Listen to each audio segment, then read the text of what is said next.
असलाफ ने इल्म हदीस को जमा करने के लिए और दुनिया के अंदर इसको आम करने के लिए इतनी मेहनतें की हैं कि साहब उम्मतों के अंदर इसकी मिसाल नहीं मिलती। एक एक हदीस को लेने के लिए मुहद्दिसीन ने बसा औकात दूसरे ममालिक का सफ़र भी किया। उस वक्त सफ़र हवाई जहाज़ों पर नहीं होते थे, उस वक्त सफ़र किस बात पे होते थे, किस चीज़ पे? गधों पर, घोड़ों पर, खच्चरों पर, ऊंटों पर या पैदल। तो एक एक हदीस को लेने के लिए कई कई ममालिक के सफ़र किए, अहादीस को जमा किया, किताबें आ गई। अल्हम्दुलिल्लाह हम कहते हैं ये हदीस की किताबें हमारा वरसा है, हमारे प्यारे पैगंबर सल्लल्लाहु अलैहि वसल्लम के आमाल इसके अंदर जमा हो गए, इस्लाम की तारीख इसमें जमा हो गई। हम फख्र से कह सकते हैं हमारे प्यारे पैगंबर सल्लल्लाहु अलैहि वसल्लम के 24 घंटे के आमाल हमारे पास महफूज हैं। 7 कौमें जितनी भी हैं, खा वो यहूदी हो, ईसाई हो, वो आग की पूजा करने वाले हो, हिंदू हो या सिख हो, कोई भी हो, आप देख ले किसी के पास भी अपने मुक्तदा के इस तरीके से तफसीली अहवाल मौजूद नहीं जिस तरह के अल्हम्दुलिल्लाह हमारे पास अपने पैगंबर सल्लल्लाहु अलैहि वसल्लम की तफसीली अहवाल मौजूद है। हम इसको अपना सरमाया समझते हैं, अपने दरसगाह में इसको पढ़ाते हैं इल्म हदीस को। अल्हम्दुलिल्लाह तौरा हदीस होता है, उसके बाद उलमा को पगड़ी पहनाई जाती है। और अल्हम्दुलिल्लाह ये हदीस की मारूफ से किताबें सही बुखारी, सही मुस्लिम, हाँ जी, सुनन नसाई, सुनन तिरमिज़ी, सुनन इब्न माजा, ऐसी है सुनन अबी दाऊद। अब ये आमतौर पर अल्हम्दुलिल्लाह पढ़ाई जाती हैं और हम इनका अदब व एहतराम करते हैं। लेकिन अब वहाँ उनकी तरफ आए, उन हजरात ने क्या तर्ज अपनाया। जब इन मुहद्दिसीन ने किताबें लिखी, बड़ी मेहनत के साथ लिखी थी, बड़ी तहकीक के बाद लिखी थी। उन हजरात का मैं अर्ज करूँ, मैं उनकी अज़मत को सलाम पेश करता हूँ। उन हजरात का ये हक बनता था कि वो उम्मत के अंदर जो है लायक तकलीद बनते, उनका ये हक बनता था कि वो लायक इत्तिबा बनते। इसलिए हम उनकी अज़मत को सलाम पेश करते हैं। जिसने सही बुखारी लिखी, सही मुस्लिम लिखी, सुनन इब्न माजा लिखी, सुनन तिरमिज़ी लिखी, या सुनन अबी दाऊद लिखी, या निसाई लिखी, हम कहते हैं हमारा वर्षा है, इसको पढ़ाते हैं। हम कहते हैं भाई ये हमारा वर्षा है, इसको पढ़ाते हैं और अल्हम्दुलिल्लाह अमल भी करते हैं। लेकिन देखें उन हजरात ने क्या तर्ज अपनाया इन अहादीस की बेअदबी का। उन अहादीस को सिर्फ मानते हैं कि जो उनके मखसूस मसाइल में दलील बनती हैं, जो उनकी दलील नहीं बनती, खा वो किताब बुखारी शरीफ, खा वो हदीस बुखारी शरीफ में हो, खा वो मुस्लिम शरीफ में हो, खा वो निसाई में हो, तिरमिज़ी में हो, इब्न माजा में हो, उसको वो आदमी एक आम आदमी की बात के मुताबिक भी जो है हैसियत नहीं देता। जिस तरह एक आम आदमी की बात को हैसियत दी जाती है, वो उसका इतना बेअदबी के साथ जो है तज़किरा करता है। अल अमान वल हफीज़, जिन लोगों ने उनकी किताबें पढ़ी हैं, उनकी तकरीरें सुनी हैं, तो उन हजरात को इस बात का अंदाज़ा होगा। जो उनके मसले पर दलील है उसको तो सर पे उठाएंगे, उसको लोग गली कूचे के अंदर दिखाएंगे। जिन पे उनका अमल नहीं है, बुखारी शरीफ की अपने मतलब की चंद अहादीस निकाल कर लोगों को दिखाएंगे और गली मोहल्ले के अंदर फसाद बर्पा करेंगे। लेकिन वो बुखारी की वो अहादीस जिन पर उनका अमल नहीं है, तो फिर उनको छिपाते हैं और फिर उनकी ऐसा ही एहनत करते हैं जैसे एक गली कूचे के आम आदमी की बात को आदमी ठुकरा देता है।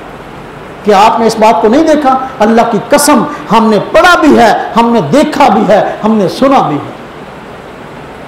हमारा तो हर वक्त एक काम है।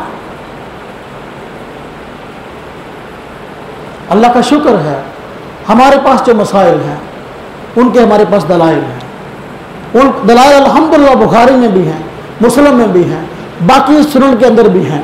तो लेकिन देखो वो उन अहादीस को डंके की चोट पर जो है वो रद्दी की टोकरी में फेंक देता है जो जिन पर उनका अमल नहीं होता। अल्हम्दुलिल्लाह हमारे अस्लाफ ने हमें बेअदबी वाला तर्स नहीं सिखाया। अब देखो एक नया तर्स उन लोगों ने शुरू किया बेअदबी वाला। क्या? सदियों से ये किताबें छप रही थी, उम्मत पर इसको एतमाद था और ये मारूफ इस्तिलाह थी सिहाए सित्ता।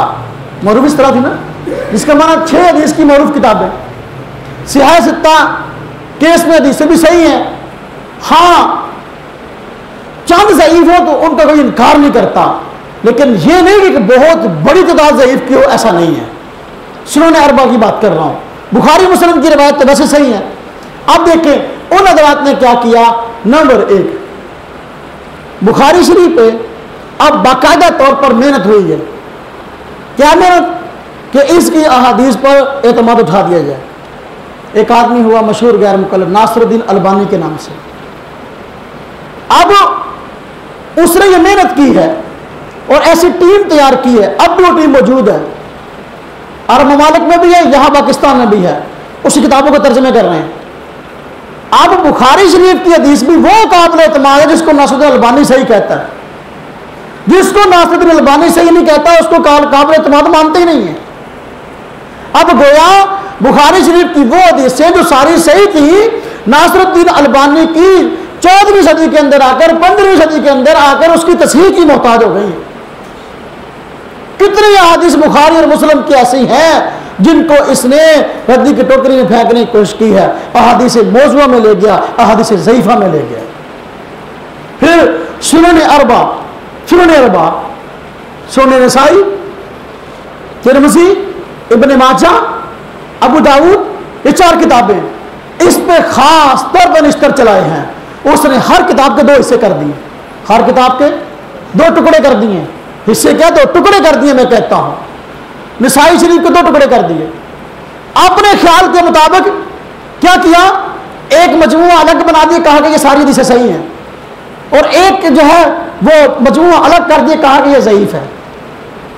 तिरमिज़ी का भी ऐसा ही किया, नसाई का भी ऐसे किया, इब्न माजा का भी ऐसे कर दिए और अलग अलग छाप दिए हैं। कहा कि भाई देखो तिरमिज़ी शरीफ सही तिरमिज़ी एक का नाम रख दिया और एक का नाम ज़ईफ़ तिरमिज़ी रख दिया, एक का नाम सही नसाई रख दिया, एक का नाम ज़ईफ़ नसाई रख दिया, एक का नाम सही अबू दाऊद रख दिया, एक का नाम ज़ईफ़ अबू दाऊद रख दिया, एक का नाम सही इब्न माजा रख दिया, एक का नाम ज़ईफ़ इब्न माजा रख दिया।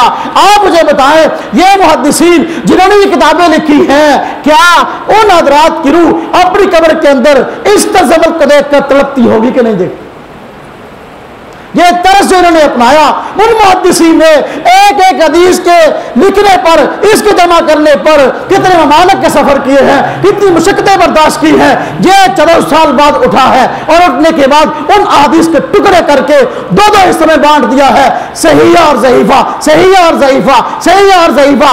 आप मुझे बताएं, आज तक सदियां गुजर गई, इससे पहले भी तो मुहद्दिस गुजरे हैं, किसी मुहद्दिस ने यह काम नहीं किया। कुरान और हदीस के नाम पर, हदीस पर अमल के नाम पर ये हदीस के साथ जो खिलवाड़ और ये जो आज ये तर्ज अमल अपनाया गया कि सुनन नसाई के एक बहुत बड़े मजमूए को रद्दी की टोकरी में फेंक दिया, सुनन तिरमिज़ी के एक बहुत बड़े मजमूए को रद्दी के टोकरी में फेंक दिया, सुनन इब्न माजा के एक बहुत बड़े मजमूए को रद्दी के टोकरी में फेंक दिया, सुनन अबू दाऊद के एक बहुत बड़े हिस्से को रद्दी की टोकरी में फेंक दिया और कहा ये सही पे अमल कर लो, ये ज़ईफ़ है इनको छोड़ दो। और फिर तमाशा ये बना, अल्लाह की कसम, अगर आप किताबें देखिए, आप मार्केट में जाए, आपकी आंखें खुल जाए। लोग बस आपको हमें कहते हैं इनकी जुबान बड़ी सख्त है, हम कहते हैं अगर आप उनका तर्ज देखो, अगर आप उनको पढ़ो तो आप कहोगे यार आपकी तो शायद की जुबान बोलते हो, उनकी तो जुबान ही बड़ी कड़वी है, वो तो ज़हर से ज्यादा कड़वे हैं। मैंने कोई गाली तो नहीं दी, मैं दरिया के हक़ाइक़ की बुनियाद पर बात कर रहा हूं। कुरान और हदीस पर अमल की हकीकत क्या है उनकी? आप देखो, उसने लिखा अहादीस सहीहा, सिलसिला अहादीस सहीहा, सिलसिला अहादीस ज़ईफ़ा, सिलसिला अहादीस मौज़ूआ। अब इसके अंदर जो है माशाअल्लाह उसने अल्लाह अस्तग़फिरुल्लाह, अल्लाह माफ़ फरमाए, अपने वाम गुमान के मुताबिक जो है ये तकसीम कर डाली है। अब एक दूसरा गिरोह उठा हदीस के साथ, 1400 साल बाद खिलवाड़ हो रहा है।